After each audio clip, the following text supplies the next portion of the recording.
सत साहिब परमपिता परमात्मा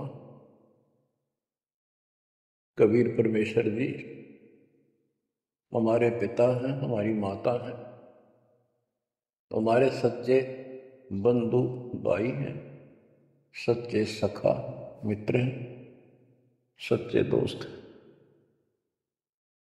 ये हमारा धन है, ये हमारी पूंजी है। इसको भूलकर हमने असंग जन्म इस काल के लोक में बहुत दुख उठा लिया। ये प्रत्येक युग में आते हैं और हमें समझाने की चेष्टा करते हैं, तुम इस लोक के वासी नहीं हो, ये लोक अच्छा नहीं है। इस पृथ्वी के ऊपर प्रत्येक व्यक्ति देखता है सुखी नहीं है। हम एक दूसरे को सुखी मान रहे हैं कि वो सुखी है, वो सुखी है, वो सुखी है। 24 घंटे टेंशन में रहता है। यहाँ पर टेंशन हो, काइंड ऑफ टेंशन कुछ भी हो सकती है, पर सुख नाम की चीज। लेकिन हम अभ्यस्त हो गए और मजबूर हो गए। अब हम करें तो करें क्या, पता नहीं था। फिर भी हमारी आत्मा ये मानती थी कि कोई शक्ति है जो सुखी करती है, दुख दूर करती है। परमात्मा के लिए हम जगह जगह जाते हैं अभी। कोई मंदिर में, कोई मस्जिद में, कोई गुरुद्वारे में, कोई पहाड़ों पर, किसी धाम स्थान तीर्थ पर। किस लिए जाते हैं? सुख प्राप्ति के लिए जाते हैं। भगवान मिले और सुख दे, धन दे। धन पर दो रोटी तो चाहिए, लेकिन जिस तरीके से हम आज तक ये वस्तु की आशा करते रहे, इन वस्तुओं की, ये 7 जन्म नहीं मिल सकते।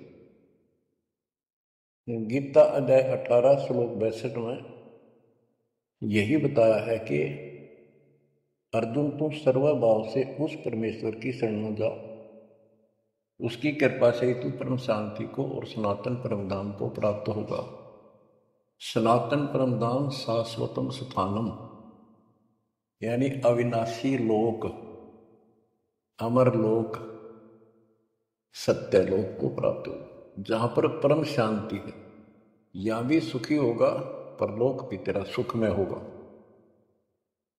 बच्चों, दुखालय बताइयो, गीता अध्याय 8 श्लोक 15 में स्पष्ट किया है कि इस दुखालय, दुख के घर, इस पृथ्वी लोक 21 ब्रह्मांड से निकलने के लिए पूर्ण संत की आवश्यकता पड़ती है। आपको कति क्लियर कर रखा है कि कबीर साहब के अतिरिक्त या उनकी प्यारी आत्मा संत जन जो उनसे रूबरू हुए, उनका साक्षात्कार जिन्होंने सतलोक में किया, और तथा मेरे पूज्य गुरुदेव जी के अतिरिक्त कोई भी सतगुरु पृथ्वी पर नहीं रहा। और उनकी कदर नहीं करी जिन्होंने हमारे कोई सच्चा ज्ञान, सच्चा भगवान बताने की चेष्टा की। क्योंकि हमें विश्वास नहीं हो रहा था कि ये जो बात कह रहे हैं ये गीता वेद पुराणों में नहीं है। ये हमारे को मिसगाइड किया हुआ था, भ्रमित कर रखा था। क्योंकि हम जिनको विद्वान समझा करते थे, संस्कृत बोलते थे धारावाहिक, तो हम उनसे इतने प्रभावित थे कि भगवान को भी रिजेक्ट कर दिया 600 साल पहले जब आए थे। उनकी बातों को सुनकर कि ये अनपढ़ है, अशिक्षित है, और जो ये बातें कह रहा है बेप्रमाणित है, कोई शास्त्रों में नहीं, कोई वेदों में नहीं। और वो सब देख लेते थे ब्राह्मण लोग, पंडित। ब्राह्मण कोई जाति से लिंक नहीं है। यहाँ पर ब्राह्मण उसको कहते हैं जो भगवान से परिचित है। हम इनको परमात्मा से परिचित मानते थे, इसलिए इनको पंडित कहा जाता था, ब्राह्मण कहा जाता था। ये वास्तव में पंडित नहीं थे, लेकिन यह फीत लाग गई तो इसलिए कहना पड़ता है। ब्राह्मण थे और पंडित थे तो मेरे पूज्य गुरुदेव जी थे। वो भी इसी ब्राह्मण कुल में जन्मे थे। तो कहने का तात्पर्य ये है दास का, वो खुद भी आकर यूं कहा करते थे, मैं भगवान हूं भाई, सारी सृष्टि का रचने वाला हूं। हम बैरागी ब्रह्मपद सन्यासी महादेव, सो हम नाम दिया शिव जी को, वो करे हमारी सेवा। पर ये बात तो बहुत दूर की थी और बहुत कड़वी लगा करती थी, बड़ा दुख पहुंचता था। और आज भी पहुंचता है, जो अनजान है उनको ये बातें सुनकर आज भी वो लड़ने झगड़ने को तैयार हो जाते हैं उन बच्चों के साथ जो ये राह बताने की चेष्टा करते हैं। अब प्रश्न चल रहा है कि उस परमेश्वर की शरण में जा, उसकी कृपा से ही तो परम शांति को और सनातन परम धाम को प्राप्त होगा। उसकी पहचान कैसे करें? हमारे लिए वेद, गीता, ये हमारे ऑथेंटिक शास्त्र हैं, ग्रंथ हैं, स्पिरिचुअल हैं। इनसे ही तो पहचान होगी भगवान की, क्योंकि हम इनको भगवान के बारे में जानते थे कि इनमें भगवान की पूरी महिमा लिखी है। तो उस समय परमात्मा खुद कहा करते हैं कि वेद मेरा भेद है, मैं ना वेद के माही, जौन वेद से मैं मेरू ये वेद जानते नहीं। परमात्मा स्वयं कहा करते हैं कि ये वेद मेरी ही जानकारी रखते हैं, लेकिन इन वेदों में लिखे ज्ञान से मेरी प्राप्ति नहीं है। परमात्मा के इस वाक्य के लिए आपको बहुत सारे प्रमाण दिए गए हैं।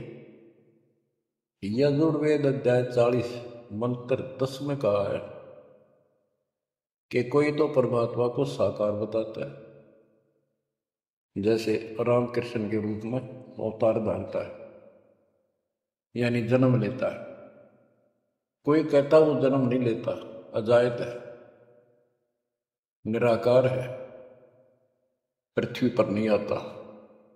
परमात्मा साकार है या निराकार है, पृथ्वी पर आता है या नहीं आता है, इसकी जानकारी तत्वदर्शी संतों से पूछो। इति सिद्धों, वेदों में वो ज्ञान नहीं है जो भगवान के बारे में पूरी जानकारी रखता। इसलिए संत गरीबदास जी ने कहा है, रग यजु साम अथर्व, ये चारों वेद चतुर्भंगी रे, सूक्ष्म वेद बांचे साहेब का, सोहन सा सत्संगी रे। ये चारों वेद भ्रमित ज्ञान है, इनकम्प्लीट है, फिर उसको ढूंढने की जब वो स्पष्ट कर दिया कि उसकी जानकारी किसी संत से पूछो।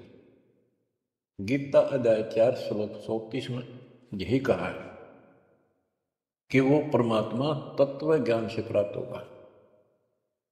तत्व ज्ञान तत्वदर्शी संतों के पास होता है। उस ज्ञान को भगवान खुद ही बोलता अपने मुख कमल से आकर। तुम बच्चों इतना क्लियर कर दिया आपके सामने।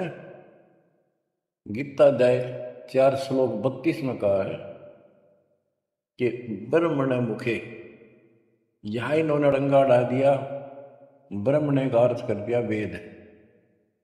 चौथे अध्याय के 32वें श्लोक में गीता। यह लिखना चाहिए था सच्चिदानंद घन ब्रह्म की वाणी में, इन्होंने लिख दिया वेद की वाणी में। वेद तो आप पर वाणी है, श्लोक है वहां तो। सच्चिदानंद घन ब्रह्म की वाणी में, यानी उसके मुख से बोली वाणी में, वो संपूर्ण अध्यात्म ज्ञान है जिससे मोक्ष प्राप्त होता है, जन्म मरण मिटता है, सब पाप कर्म खत्म होते हैं। चौथे अध्याय के 34वें श्लोक में कहा कि उस तत्व ज्ञान को तत्वदर्शी संतों से पूछ। उनको दंडवत प्रणाम करने से, कपट छोड़कर सरलतापूर्वक प्रसन्न करने से वो तत्वदर्शी संत तुझे परमात्म तत्व का ज्ञान कराएंगे। तो बच्चों, इससे सिद्ध हो गया कि गीता के अंदर संपूर्ण अध्यात्म ज्ञान नहीं है। उस परमात्म तत्व 18वें अध्याय के 62वें श्लोक में जिस परमेश्वर की शरण में जाने को कहा है, उसकी जानकारी गीता में नहीं है। उसकी प्राप्ति कैसे हुई, ये तो जानकारी है कि गीता ज्ञानदाता से अन्य कोई पूर्ण परमात्मा है, परमाक्षर ब्रह्म है।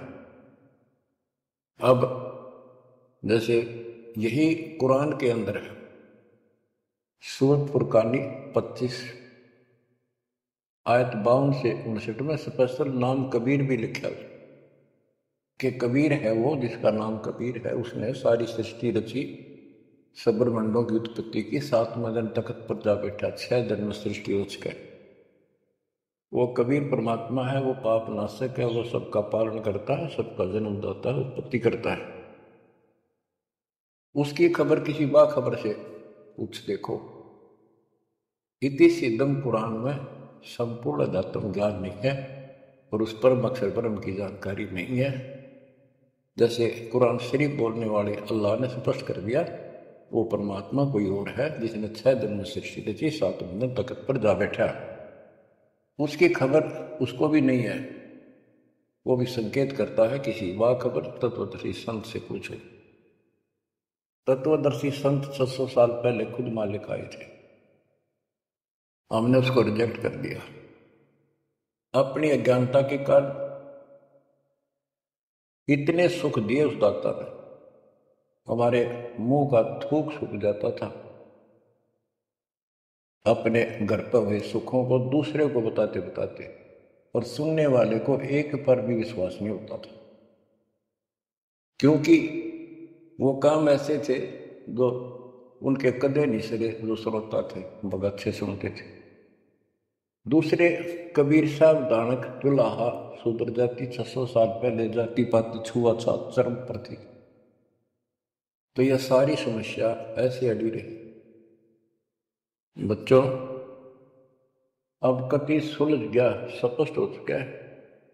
कबीर 9 मन सूत उलझिया ऋषि रहे जखमार, और सतगुरु ऐसा सुलझा दे उलझे न दूसरी बार।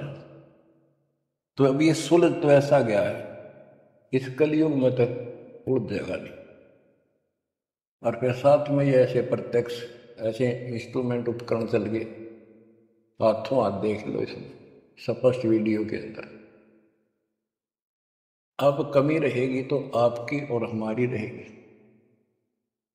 क्योंकि हम आदी हो गए इस गंदे लोक में इन दुखों को सुख मान रहे हैं। गर्मी यहां सतावे, सर्दी दुखी यहां करे, बारिश ज्यादा हो जा, फ्लड आ जा, घर छोड़ कर भाग जा, कीड़े मकोड़े की तरह पता नहीं कहां बैठना होगा। आज सब कुछ ठीक लग रहा है, सेकंड के अंदर पता नहीं क्या बिजली गिर जा। तो बच्चों, उस परमात्मा की पहचान करनी बड़ी कठिन है, और आपको पहचान कति स्पष्ट शब्दों में हो चुकी है। आज आपको उस परम पिता के कलयुग में प्रकट होने के विषय में जानकारी शुरुआत करता हूं। गरीब ना सतगुरु जननी जने, उनका मान बाप, पिंड ब्रह्मंड से रहित है, ना जाति नो ताप। सतयुग में सत सुकृत का तेरा, त्रेता नाम मुनींद्र मेरा। द्वापर में करुणा में कहाया, कलयुग नाम कबीर धराया।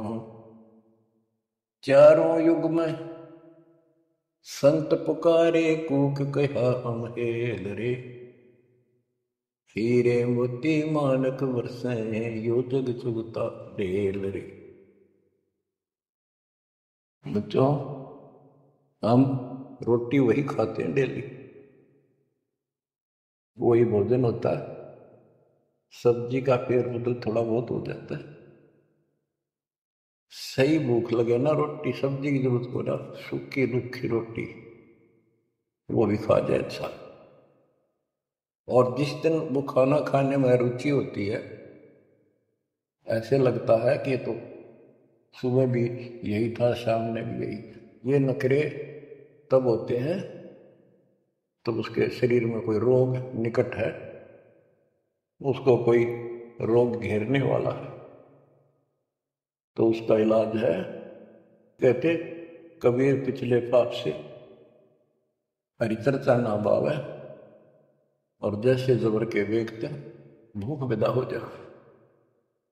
तो इसी प्रकार जिनको ये लगे कि ये बहुत बार सुननी पड़ ली, रोटी रोज खाते हैं, सुबह भी दोपहर भी शाम, अगर रुचि है उनमें तो स्वस्थ हो, नहीं तो अस्वस्थ हो गए। अस्वस्थ व्यक्ति को रोटी भी कड़वी लगती है, लेकिन उससे भी कड़वी गोली खानी पड़ेगी तब वो रोग कटेगा।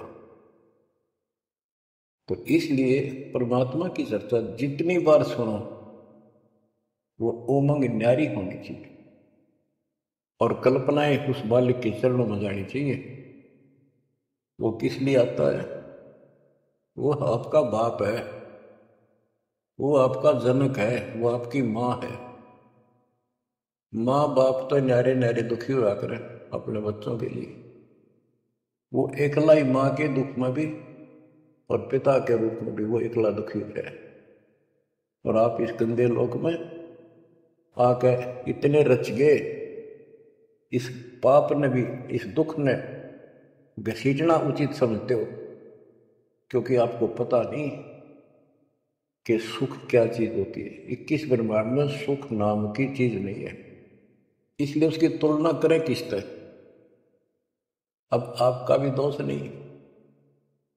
जो आदमी असंख्य जन्मों से इस नरक में पड़ा है वो हैबिचुअल हो जाता है, इतना ही सब कुछ है। और सबको देख रहा है, ऐसे मर रहे हैं, ऐसे जी रहे, कोई जी रहा, कोई मर रहा, कोई बात नहीं, वो मर गए, हम तो ठीक हैं। खे दे गाड़ी ले जानी बराबर गए, और एक्सीडेंट में 2 बगैर पड़ा होता है। एक बार दुख साथ होता है, भाई क्या होगा बेचारों का, और हम चल स्पीड में हमने चल दिया है, तो ये बस की बात नहीं, ये तो ऐसे ही चलेगा, ना कोई रुक सकता है। क्योंकि हमारे को ऐसे सेट कर रखा है कि हम ना तो काम बिना रह सकते, और अब ज्ञान हो गया हम राम बिना भी नहीं रह सकते। तो संसारिक चों भी चलेगी, और इस समय हमने भक्ति भी करनी पड़ेगी। चूचू के बारे में बताऊं आपको, एक दरोगा जी पुराने समय में ये घोड़ों पर चला करते थे। किसी कामवश थाने से दूसरे गांव में जा रहा था, भयंकर गर्मी थी, प्यास लगी घोड़े को भी खुद को भी। एक किसान रेहट चलाता था, रेहट से पानी निकालते थे, और उसमें शोर बहुत होता था, और उसमें एक लंबी सी चैन होती थी, लोहे की बनी हुई, नीचे तक जाती थी। पानी भी सैकड़ों फुट नीचा होता था। उसके बाल्टियां फिक्स होती थी चैन पे, और वो जब एक टाइप उसमें बैल चलता था, वो घुमाता था, तब वो ऊपर पानी आता था, नीचे खाली बाल्टी जाती थी। तो नीचे से पानी आ रहा था तो बाल्टियां शोर करती हैं, और उसमें लकड़ के लठ गाड़े जाते थे उस चैन को सपोर्ट देने के लिए, उस पुली को। तो उसमें चर्र चू की आवाज़ निकलती रहती थी, उन कलपुर्जों से। ऐसे देसी सा जुगाड़ होता था। तो दरोगा जी को प्यास लग रही थी, घोड़ी भी प्यासी में रहती, पानी देख कर दोनों उधर आए, और पानी जो नाले में जा रहा था, जहाँ खेत में प्रवेश कर रहा था, बालू रेत होता था उसमें, और पानी साथ साथ खेत में फैलता रहता था, और 5 मिनट भी पानी आना बंद हो जाता तो पानी वो जमीन पी जाती थी। पानी चल रहा था, रेट चल रहा था, पानी निकल रहा था, तो पानी उस नाले में भरा था, कच्चे नाले होते थे। तो दरोगा जी निकट आया, पानी चल रहा था, तो चू चू की आवाज से चर्र चू चल रहा था, वह घोड़ी पे तक कै दूर बाज गई। थानेदार बोला, इस चू चू को बंद कर, मेरी घोड़ी डरती है। किसान ने डरते नो रेट थाम रोक दिया, वह चू चू तो बंद होगी, साथ पानी भी जमीन पीगी, तेन वाए। दुर्गा बोला, पानी निकाल। किसान ने फिर रेट चला दिया, और रेट चलने का जब तो पानी आओगा, वो फिर चू तर चू चू हुई, घोड़ी फिर भागी। ऊपर दरोगा उसने फिर कहा चू चू बंद कर, उन्हें चू चू बंद कर दी। वो रेट रोक दिया, उन्हीं कटा इतना, खेत पानी पी गया जमीन। किसान बोला दरोगा जी इस चू चू में पी गए तो पी गए ना, दोनों मरोगे, इसमें पीना पड़ेगा। और कोई विकल्प नहीं, आप 8 किलोमीटर तक कोई पानी का व्यवस्था नहीं, ऐसे चू चू वाले पाओगे सारे रेट। तो बच्चों इस 21 ब्रह्मांड में या चू चू बनी रहेगी, ये हो गया वो हो गया, यूं काम रह गया पुराना रह गया, वो न बोला मैंने बोला, या चू चू चलने जाएगी। पर इस समय पी जाओ मुंह टेक कर तो जान बचेगी। तो बच्चों अपने समर्थ को पहचान लो, आपका दृढ़ विश्वास हो जाएगा, तब कुर्बान होगे, वैसे नहीं बह जाता।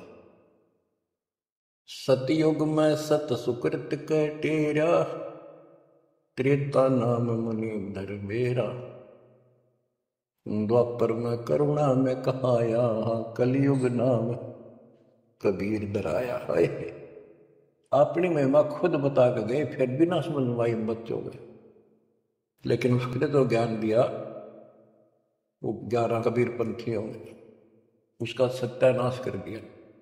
बहुत सी सच्चाई काट दी फेंक दी, ग्रंथ छोड़ा नहीं ठीक से, फिर भी सच्चाई बहुत कुछ दबी रही, उनके समझ में ना आई या के है वह छोड़ दी। इसकी पूर्ति अपने बेटे गरीबदास जी द्वारा, अपनी प्यारी आत्मा सूरवीर के द्वारा करवाई। सतलोक ले गए। कबीर साहब कहते हैं, जो देखेगा थाम को सो जानेगा मुझ, गरीबदास तो से कहूँ सुन गायत्री कुछ, ये गुप्त रहस्य बता देता हूँ, जो मुझे सतलोक में देख लेगा वो मान लेगा कबीरी जगोट, और चाहे किससे अगर सर पटक लियो कोई नहीं माने। आप शिक्षित किए दाता, ताकि मेरे बच्चे पहचान लें अपने लाल को, अपने पिता को। संत गरीबदास जी ने कलम तोड़ में मंगा रखी है, एक एक वाणी सत्य कति आंखों देखी लिख रखी। गरीब 84 बंधन कटे, किन्नी कल्प कबीर, भवन चतुर्दश लोक सब टूटे यम जंजीर। गरीब अनंत कोटि ब्रह्मंड में बंदी छोड़ कहाए, सो तो एक कबीर है जननी जनान माय। गरीब शब्द स्वरूपी साहेब धनी, शब्द सिंध सब माही, बाहर भीतर रम रहा जहां तहां सब ठां। देखो ये सूक्ष्म वेद है, ये केवल एक ग्रंथ नहीं है, ये सूक्ष्म वेद है। गीता अध्याय 7 श्लोक 19 में कहा है कि वासुदेव सर्वमिति स महात्मा सुदुर्लभ है। ये संत गरीबदास जी वो महात्मा थे जो उस सर्वव्यापी, सबका मालिक, सारी सृष्टि के प्रमा हुआ, सब जगह जिसका वास है उसकी जानकारी रखते थे। कहते हैं गरीब शब्द स्वरूपी साहेब दनी, शब्द स्वरूपी यानी अविनाशी, और शब्द सिंधु सब माही, उस अविनाशी की शक्ति शब्द के अंदर विद्यमान है। बाहर भीतर सब ठाही, सब जगह सब लोकों में वो वासुदेव है।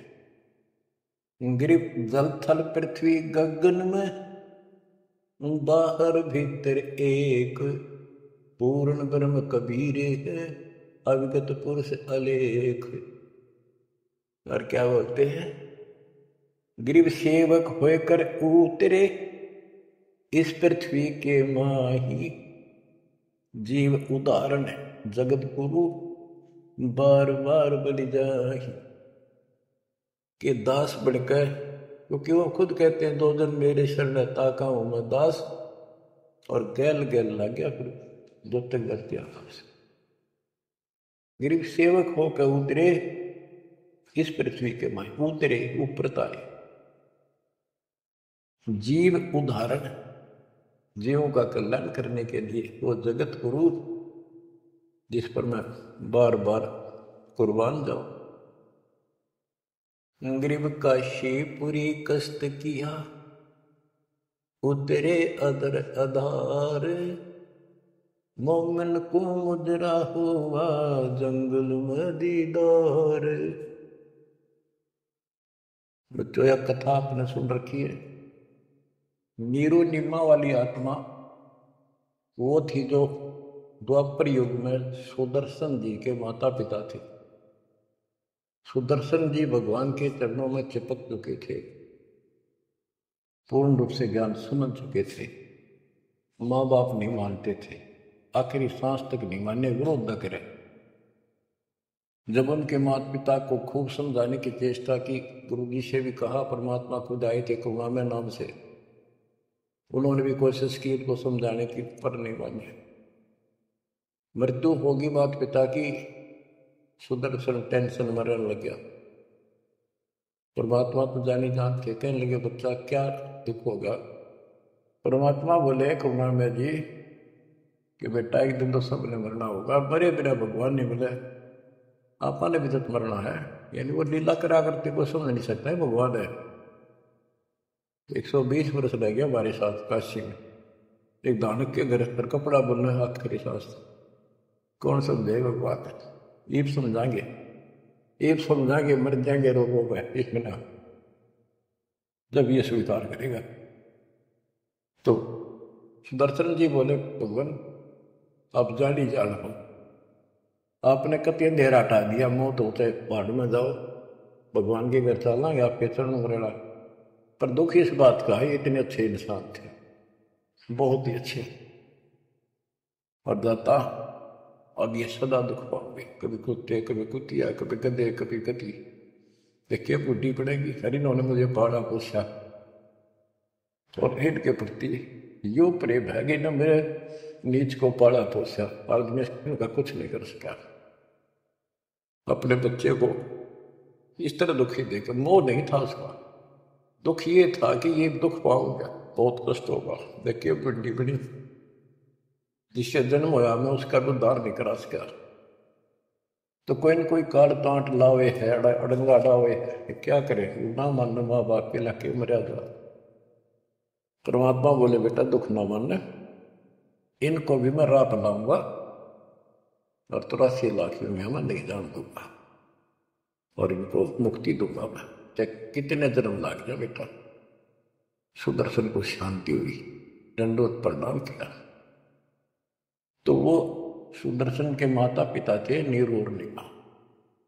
ये एक जन्म में ब्राह्मण हुए, परमात्मा उनको 5-6 साल की उम्र के बालक लावारिश मिले, उन ले आए, घर पर ले आए, नगर में मुनादी कर दी, वह किसी का बालक हो, ना यू बताता कौन हो, कितना आया हो, 5-4 साल का था। तो गांव वाले ने देख लिया किसी का नहीं है आसपास की, भाई तू रख ले, पाल पूछ ले, कोई आओगा तो दे दिए, अब ये ठीक है, ना हो तो तू अपना पाल दे, तेरा संतान नहीं थी उनके। परमात्मा 2 साल रहे, उनको समझाया करते भक्ति कर लो, भगवान बिना कुछ नहीं है, 2 दिन का जीवन है। मेरी ब्रह्मा विष्णु महेश परमात्मा नहीं है, और ब्राह्मण कुल में जन्म होने से ब्रह्मा विष्णु महेश तो ऊपर सुनना नहीं चाहते थे। कई दिन कहते रहे, समझाते रहे, ना माने, परमात्मा के थप्पड़ मार दिया, तुम्हारा दादा बन गया, मैंने पाला पोसा। परमात्मा अंतर्ध्यान हो गए, अब कोई नहीं माने, खोपड़ी घूम रही है इनकी। अगले जन्म में फिर ये ब्राह्मण हुए, गौरी शंकर सरस्वती इनका नाम था। पहले इनकी मरोड़ तोड़ी जाता ने, देख सोचल छिद्र मैं करूं अपने धन के काज, नक्ष पूजो मार दो मन नरसिंह दर के साथ। नरसिंह बता कोई जीव जानवर नहीं, आदमी नहीं, ईसा बन गए, कहते मैं इसे भी काम कर दिया। तो बच्चों जैसे नित्यानंद जी ब्राह्मण थे, तहसीलदार थे, वो भी खुद कहते ब्राह्मण कुल में जन्म था, मैं करता बहुत मरोड़े, गुरु गुमानी दास ने दिया को बदगढ़ तोड़े। ये गौरी शंकर और सरस्वती नाम के 2 पवित्र आत्मा थी, ब्राह्मण थे, निस्वार्थ प्रचार करते थे शिव जी भगवान का, शिव पुराण की कथा करते थे। आप तक कोई दे जाता उसमें निर्वाह चलता था। और कोई कर्मकांडी नहीं थे ये, ना किसी को मिसगाइड करते थे। इनकी महिमा ज़्यादा होगी, दूसरे स्वार्थी पंडित इनसे नफरत करने लग गए, ईर्ष्या करते थे। मुसलमानों को पता लग गया कि सबसे ज्यादा धर्म प्रचार यो कर रहा है नीरू यानी गौरी शंकर, और सारे ब्राह्मणी से खिलाफ है। तो उन्होंने जबरदस्ती जाके एक दिन 5-10 मस्टंडा ने उसके घर पर अपने मुसलमानों का जूठा पानी छिड़क दिया, उसके मुंह में डाल दिया, और आसपास के लोगों को आवाज लगा दी, भाई कैसे आ रहे हो तुम, भाई गौरी शंकर मुसलमान बन गया। वो मुसलमानों बाहर खड़े हो गए, मुंह आवाज लगा दी। वो देखे भाई तेरा मुसलमान आ रहे बैठे हैं, और उसको साथ बैठ के, तो वो तो चावे थे, सब ने इसको जाति से निकाल दिया, धर्म से निकाल दिया, कोई बात नहीं करेगा, इसको निकट नहीं आने देगा, इसको गंगा जी में स्नान नहीं करने देंगे, क्यों कम वक्त है, दीन भ्रष्ट हो गया इसका। और गौरी शंकर के समझ में नहीं आ रही, मैंने कुछ करा नहीं ना मुसलमान बढ़िया, अब कहाँ जावे, सब बन गया मुसलमान।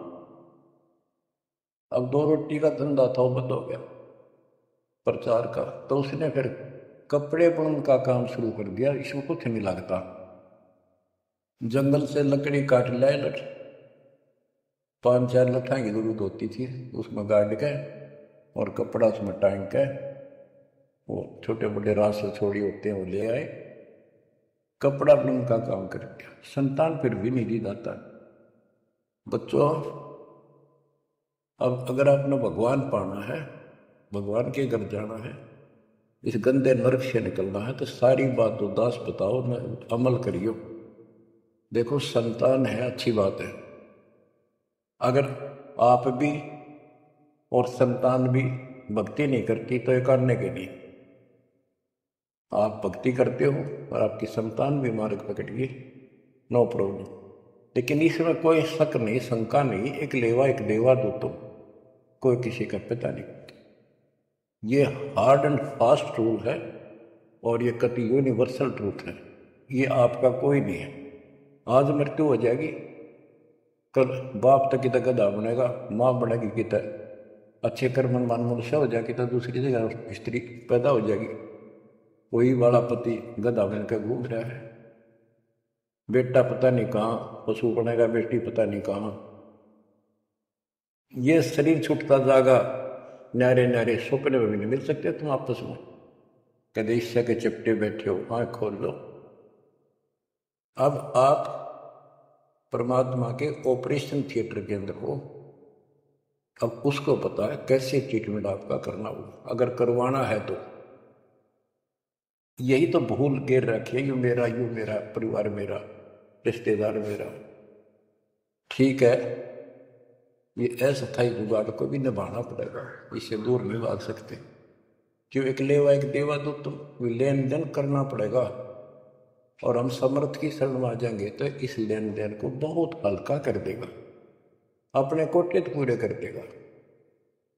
तो बच्चों, गौरी शंकर से उनका नाम बदल दिया, नूर अली गौरी शंकर का, सरस्वती का नाम नीमा, नियामत, तो उनको नीरू और नीमा कहने लगे। उनका संतान नहीं दी दाता ने, वो नहीं चाहते थे कि ये फंसे फिर दोबारा इस नरक में। ना संतान देने में क्या दिक्कत आओ थी उनके, बाएं हाथ का खेल है।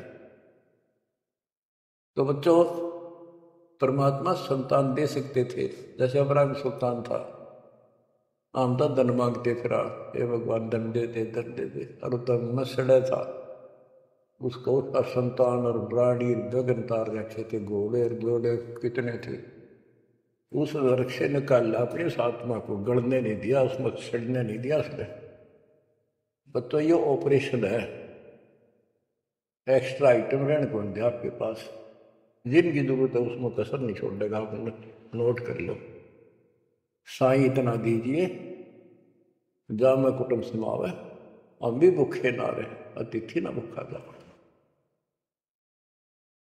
अब जिनका संतान नहीं है ना बच्चों, संसार तो कुछ भी कहे पर दास कहे उसको ऊपर अमल कर लो।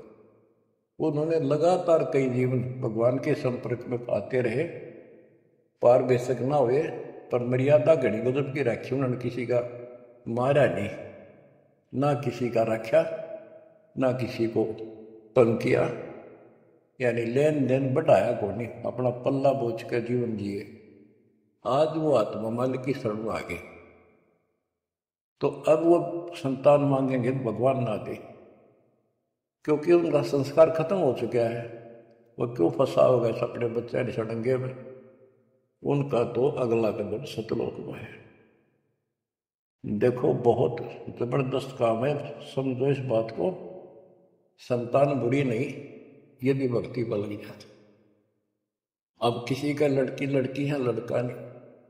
लड़कियां का वहम कहाँ से पैदा हुआ, इन पैदा कर रखा था नकलियों में कि बेटा ना होया था के जीना है। लड़की को तो संतान भी नहीं माना जाता था कि बड़ा लड़का मृत्यु हो ना, जब अंतिम संस्कार करा तो गति हो जा, ज्येष्ठ पुत्र मुखाग्नि दे उसकी गति होती है। अरे रामचंद्र का वनवास हो गया और वो जा लिया जंगल में, राजा दशरथ बाद में चौबारे पड़कर मर गया। रामचंद्र नहीं आया, उसने मुखाग्नि देना, जेठा पुत्र था, ज्येष्ठ पुत्र था, तो फिर इसका मतलब दशरथ की गति हुई है को नहीं, वो पुत्र होते हुए भी उसकी व्यवस्था से वंचित रह गया। तो ये अज्ञान भरा पड़ा था, हमारे समझ में आवे नहीं थी, उनकी सारी मान्यता थे तो झूठ बोलते थे जितने।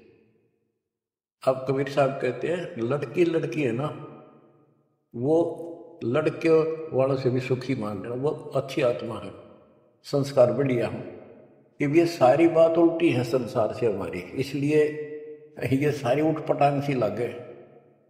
भक्ति मार्ग में जो दाता जैसे रखे नहीं रही हो, ज्यादा तड़पने की जरूरत नहीं, ज्यादा कल्पना करने की आवश्यकता नहीं। ठीक है बेटे हो, बेटा बिना भी काम नहीं चला, बेटी बेटियां अपने का क्या, और बेटे बेटा के जाटेंगे जो बेटी ना हुई है। तो जो व्यवस्था भी आखिर में यहाँ के आपने पड़ा होगा, ज्यों राखूं त्यों ही रहूं, मेरा के चारा खाने जात खरीद हो गुलाम तुम्हारा। ये भगवान जैसे रखो, बेटा दो पालेंगे पोसेंगे आपकी आत्मा ने, राह पर लावांगे और छक कर आपके बच्चों की सेवा करेंगे, क्योंकि हम तो नौकर है मालिक के। संतान परमात्मा के बच्चे मान लो सेठ के, जो हमने सब न दे रहा है, उनके लिए भी हमारे लिए भी। बेटी होगी, बेटी को भी पैसे पालेंगे। अब तो बेटी देवी होगी, बेटी को क्यों बुरा मान रखा था, ऐसा जुल्म देखा हमने। बेटियों हो जाती थी जिनका रोया करते, माथे ठड़का करते, हम देखा करते छोटे छोटे। हमारे पड़ोस में एक ना 3 बेटी मारती, कति संभाड़ी नहीं कि मर जा ठीक से, खेत में चले जाते भूखी पैसी, काग होकर मर जाती। बेटा भगवान ने भी नहीं दिया, फिर बेटी हुई। उसने किसी से जाड़े झपटे पूछा ताछी करवाई, जंतर मंतर ये हाथ भी दिखाए। उसने कहा जब तक तेरी बेटी नहीं जीवेगी ना, तेरा बेटा नहीं होगा और ना जी होगा। जब उस पाप आत्मा ने एक लड़की जीवित रखी, जब उसका 2 लड़के हुए, बड्डे हो लिए, जब उन्हें रोज कुटे, दूर ती पिटदी दिख सुना हुआ। बच्चों समझ लो इन बात, एक लेवा एक देवा दूतम, कोई किसी का पिता नहीं पूतो। बेटी को ये कैसे दुश्मन मान रखा था हमने कि तान देना पड़ेगा, दहेज देना, ब्याना, न्यू करना, फलाना करना, और कभी छूत कभी कोथड़ी के देशनदारी, ऐसा हमने अपने ऊपर आप लाद रखा था। ये दाता ने ठा के दर दिया, मेरे बच्चा ने इस बात को मान लिया कि सफर में चलने वाले व्यक्ति को वो थोड़ा सामान लेकर चलना चाहिए। तो बच्चों इस मार्ग पर मालिक जैसे रखे।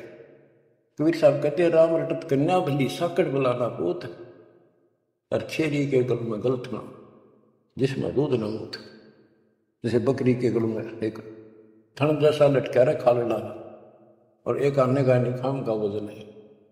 तो इसी प्रकार वो बेटा जो भक्ति नहीं करता, बेटा भक्ति करता तो देवता हमारा, और बेटी करती है देवी का रूप होगी।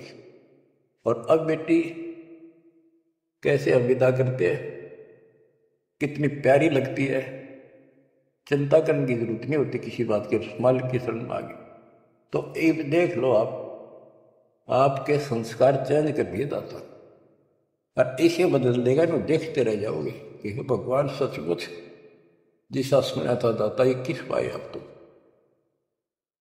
अब प्रसंग चल रहा है कि नीरू निम्मा को संतान नहीं दी दाता ने, और वो रोया करते डेली, हे भगवान, हे परमात्मा पुत्र दे दे, हे परमात्मा जो दे दे। अब बच्चों अपने वचन के पक्के दाता कि दो दिन मेरी शरण है, ताका हूं मैं दास, और गेल गेल ला गया करो जब तक धरती आकाश। अपने उसी नियम के आधार पर वो पिता उस नीरू नीमा को फिर से मिलने के लिए आए। अब नीरू नीमा का गंगा में स्नान करना बंद कर दिया, गंगा घाट पे मुसलमान होने के नाते। तो वो एक गंगा का जल लहरों के द्वारा उछल के एक तालाब का रूप हो रहा था, तो उसमें स्नान करने जाया करते। वो लहर तारा सरोवर नाम से प्रसिद्ध था। आसपास सुंदर सुहावना पेड़ पेड़ उगे हुए थे, बहुत सुंदर व्यवस्था थी, प्राकृतिक दृश्य बहुत सुंदर था। प्रतिदिन स्नान करने वहां जाया करते। वो सोन के कुटिया से 2-3 किलोमीटर दूर था, सैर भी हो जाती ना का अपना। वो फिर भी शंकर भगवान को याद रखते थे। बेशक लोग दिखावा अल्लाह अकबर करें चंदे नमाज करते थे, पर हृदय में जगह उनकी थी शंकर भगवान की। इसी रूटीन में वो जा रहे थे, और पहले दिन रिश्तेदार आए, यानी पास पड़ोस में किसी के। तो उन्होंने पूछा, नहीं माँ तो बालक को नहीं, कई साल हो गए, तो एक बालक तो चाहिए था, एक लड़का तो चाहिए था। लड़की ना मांगा करते हम, लड़का एक तो होना चाहिए, बुढ़ापे का सारा हो जाए, नहीं हो जाए। यानी वही से इंजेक्शन लागी, उसका भूल सी पड़ी थी, फिर याद आ गई, सारी रात रोई, हे भगवान एक बच्चा दे देते, हे भगवान एक जातक दे दो, हमारा गुजारा हो जाए, लोग ताने मारे हैं। और ना तो नो करते करते स्नान के लिए चल पड़े। और रोती है जा रही है, कहती जा। नीरू नीमा से कहने लगा कि नीमा क्यों अपनी आंख खराब करती है रो रो कर, इतनी उम्र बीत गई, भगवान ने संतान देनी होती तो दे ही देते, हमारी किस्मत में नहीं है, आंखें भी खो बैठेगी, कोई सहारा है नहीं बुढ़ापे का। लेकिन रोते रहते जैसे भी तालाब पर पहुंच गए।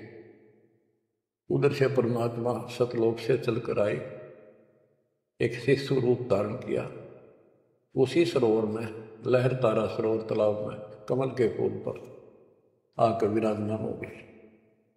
इस घटना के प्रत्यक्ष दृष्टा ऋषि अष्टानंद जी, जो वहाँ के प्रसिद्ध स्वामी रामानंद जी ब्राह्मण पंडित वेदाचार्य के शिष्य थे, वो प्रतिदिन स्नान करने वो भी जाया करते थे।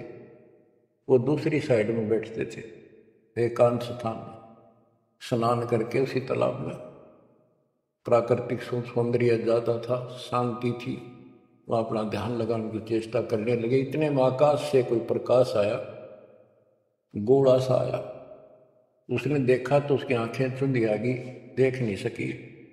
आंखें बंद हुई तो उसमें एक बालक दिखा, नवजात शिशु। जैसे हम सूर्य की तरफ देखते हैं तो देख नहीं सकते, जब हम आंखें बंद करते हैं तो उसमें गोला सा दिखे, नीले रंग का, कभी पीला हो जाएगा, फिर लास्ट में वो सूर्य का आकार दिखे, प्रकाश रहित। दोबारा आंखें खोल लिए, दिखने लगा हुआ तो वो देखते देखते प्रकाश लहर तारा तालाब के दूसरी साइड में कोने में समाप्त हो गया। अष्टानंद जी ने सोचा तेरी भक्ति का कोई चमत्कार है। वो तो उसका समाधान कराने के लिए चले गए अपने गुरु जी के पास। गुरु जी से प्रश्न किया कि हे गुरुदेव, आज मैंने समाधि लगाने की चेष्टा कर रहा था, ध्यान लगाने की, ऐसे लीला देखी, ऊपर से एक प्रकाश का गोला आया, आंखें सहन नहीं कर पाई, मैंने आंखें बंद की तो एक बच्चा दिखा उसमें, बालक लड़का। ये क्या लीला थी? मेरी कोई भक्ति की उपलब्धि है या कोई भ्रम है? रामानंद जी को जैसा ज्ञान था बता दिया, बेटा ना तेरी भक्ति की उपलब्धि, ना ही कोई भ्रम। ऐसी लीला भगवान करता है जब ऊपर के लोक से नीचे आता स्वर्ग से और किसी माँ के यहाँ गर्भ में जन्म लेगा, फिर अपना जो निर्धारित कार्य करने आता है उसको पूरा करता है, वो करेगा। ये काशी में किसी के यहाँ जन्म लेगा, जीव का उद्धार करेगा। अष्टानंद शांत हुआ, रामानंद अपना काम लग गया। ब्रह्म मुहूर्त होता है सुबह सुबह का 1.5 घंटा पहले सूर्योदय से, और वो सुबह का अंधेरा बहुत जल्दी भाग गया करे। अंधेरा बहुत दिखेगा, थोड़ी देर में रोशनी, फिर रोशनी, फिर कभी क्लियर सा हो जाता है। तो नीमा पहले स्नान करने गया, जाग बड़ा करती नहाती थी। नीमा स्नान करके बाहर आई और नीरू स्नान करने के लिए प्रवेश किया उस तालाब में, नहावा था मन मल के।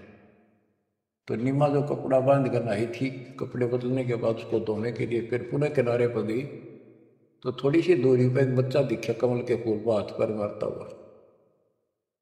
नीरू से कहा, देखियो जी एक बालक है कमल के फूल पर डूबेगा, बचाइए बचाइए।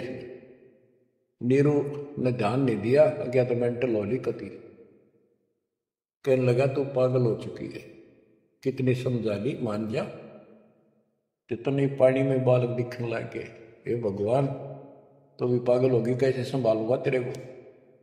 वह कहने लगी सच्ची बात है, देखो तो एक बार देखो, बहुत जोर से बोली, जिधर संकेत करे थी हाथ का, देखे आप तो सचमुच एक बालक कमल के फूल पे, आओ देखे न ताओ देखी, फटाफट उससे कमल को उठा लिया, फूल समेत उठा लिया उसको। ओहो, और नीमा को दे दिया कि ले जा। सच में तो डूब जाता। और नीमा, ओए होए बच्चों, बहन बेटी का, औरत का, किसी का भी बालक उसने प्यारा बहुत लग गया करे, क्योंकि उसको पता है माँ है वह, और है ना तो बनने वाली है। बच्चों का विशेष लगा होता, किसी का भी विशेषता है परमात्मा की दी हुई, और उसके पास तो मालिक उस बालक के रूप में भगवान, जिसका नाम निर्णय शरण हुआ हमारे शरीर में, सर्वश्रेष्ठ। आंसू आ जाते हैं प्यार में कि धन्य हो बहन, धन्य हो नीमा और नीरू, जिसकी गोद में वो असंग ब्रह्मांड का मालिक स्वयं आ गया। बच्चों, ध्यान दो इन बातों के ऊपर। वो कैसे कष्ट उठा रहा है, कैसे हमारे लिए बेइज्जत हो रहा है। जैसे इब्राहिम सुल्तान के वहां जाकर एक बंदी नौकरानी बन गया, उसकी चारपाई बिछाई, बिस्तर लगाया, और उसने उसका 3 कोरडे मारे। उसको अकल ठिकाना करने गए थे कि मैं एक घड़ी इनसे जब बस हुई था तो मेरा यो हाल हुई, तो सो सुराता तेरा के हाल बताता। चक्कर आ गया उस भगत को, खान साहब को। तो बच्चे हमारे लिए इतना कष्ट पा रही है, देखी ताके पड़े पानी में, और कित वहां जो लाए के घर जहाँ खाना न पीना टाइम पर ढंग का नहीं। तो वो हमारे को से कितना प्यार करता है। हम इतने कमे हो गए, इसने वहां भी छोड़ आए और अब भी इसका ठोकर मारा। इसकी इस उपकार का भी हम कोई ऐसा नहीं मानते। गरीबदास जी कहते, काशीपुरी कष्ट किया उतरे अदर अदारे, मोमिन को मुजरा हुआ जंगल में दीदार। गरीब कोटि के न शशि भानु सोधा, आसन अदर विमान, पर सतपूर्ण ब्रह्म को शीतल पिंड और प्राण। जब नीरू ने उठाया तो उसकी भी एकदम शांति हुई, और उधर से निमानंद में गोद में लिया, कहते एकदम ऐसा खुशी हुई, परम शांति इसी के पास मिलती है। परसत पूर्ण ब्रह्म को छूते ही शीतल पिंडो प्राण। ग्रीव गोद लिया मुख चूम कर है मरूप झलकांत। जगर मगर काया कर तम कै पद्म अनंत। गोद लिया मुख चूम कर उस परम पिता का देखो, किस्मत देखो उसकी। नीमा की नीमा पिछले जन्मों में सतयुग त्रेता में परमात्मा की बहुत सेवा कर चुके थे, वो आत्मा थी ये। कहाँ से भूमिका बनाने लगता है मालिक, कहाँ जाके उनको कैसे निकालता है। आपके पीछे भी ऐसे पड़ा हुआ था, आपको आज ऐसे समय में जन्म दे दिया मालिक ने घुमा फिरा के। अब आप समझदार बना दिए, उपकरण दे दिए, घर बैठे मालिक की सत्ता, और कैसे ध्यान से कैसे आनंद ले रहे हो। ये भगवान पे ना नहीं मिल सकती ना, ये सारी उम्र ये बकवाद कर करके मर गए हम। सोचो ये बातें संसार की, ये कर लो वो कर लो, वो न बोला मैं न्यू कर दूंगा, ये सारी बकवाद काट न ला रखी। ये दाता की व्यवस्था है जो आज तुम्हारे ऊपर अमृत पे आ रहा है। तो बच्चों, मालिक की शेष महिमा जब दाता की आज्ञा होगी सुनाएंगे। परमात्मा आपको मोक्ष दे, अपने चरणों में रखे। सत साहिब। सत साहिब।